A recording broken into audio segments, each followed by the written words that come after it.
Orange County Registered Digital. Hello and welcome to the OCVarsity Gridiron Extra Show, Week 9. I'm your host, Jonathan Khamis, being joined by Dan Albano and Steve Fryer.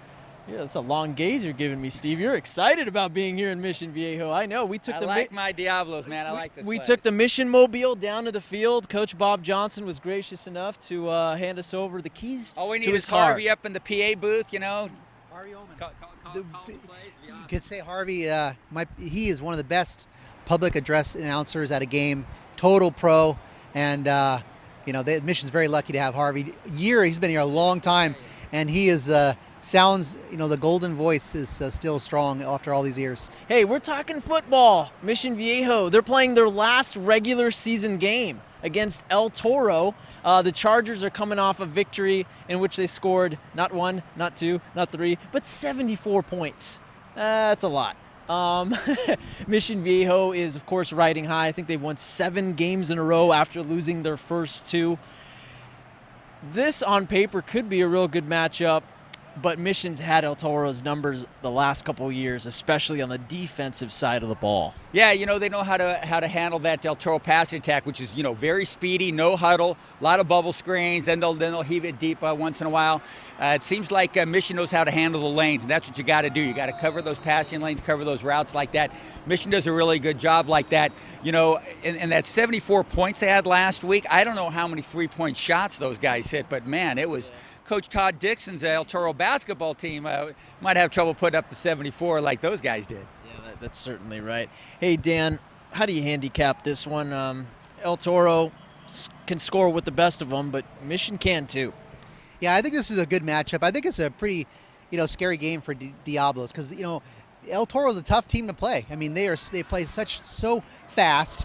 They have a returning starting quarterback in Trey Tinsley. They play, and El Toro has played some good teams. They played Corona Del Mar, that has a really good defense. They're going to see a really good defense here with the Diablos. I think and some of the matchups are intriguing. The Mission Viejo secondary I was real impressed with against Toro. Guys like Aubrey, Booker Curran, safety Mike Calafino, Julian Owens, Chris Brown. They have a real nice secondary, and then you got to match them up with El Toro guys, good receivers like Taylor Dodds, Caleb Folsom. So this is a really good matchup, and I think it's going to be a tough game for the Diablos.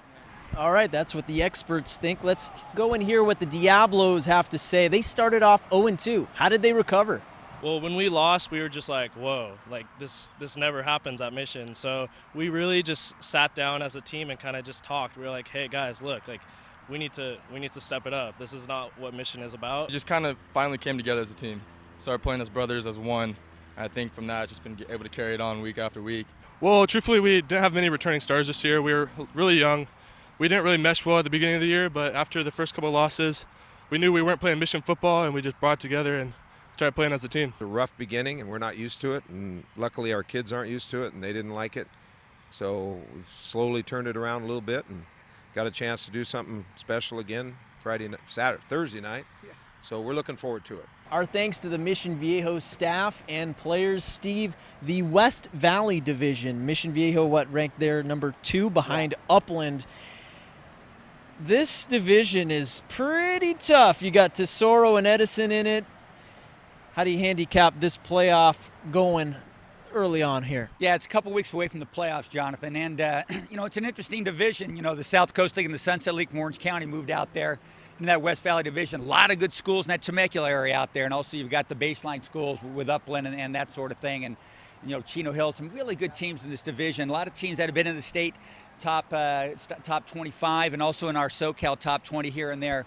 So it's a good division, a lot better than people think. It's going to be some bus rides here and there on Fridays, but I like the chances that our guys have. I think Edison, Los Al, Mission Viejo, and Tesoro, they're going to be right in the thick of that thing. It'll be interesting to see what the brackets look like when they come out November 9th and where everybody is in this West Valley division. And we'll have a full playoff preview show right here on OCVarsity.com. Dan, Brock Johnson, son of Brett Johnson, grandson of Bob Johnson. His progress this season, how do you see him doing so far?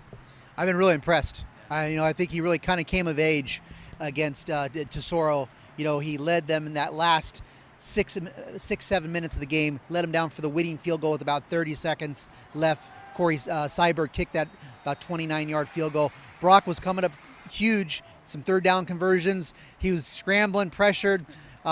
He's making tough plays, taking a late hit. That was key on that drive.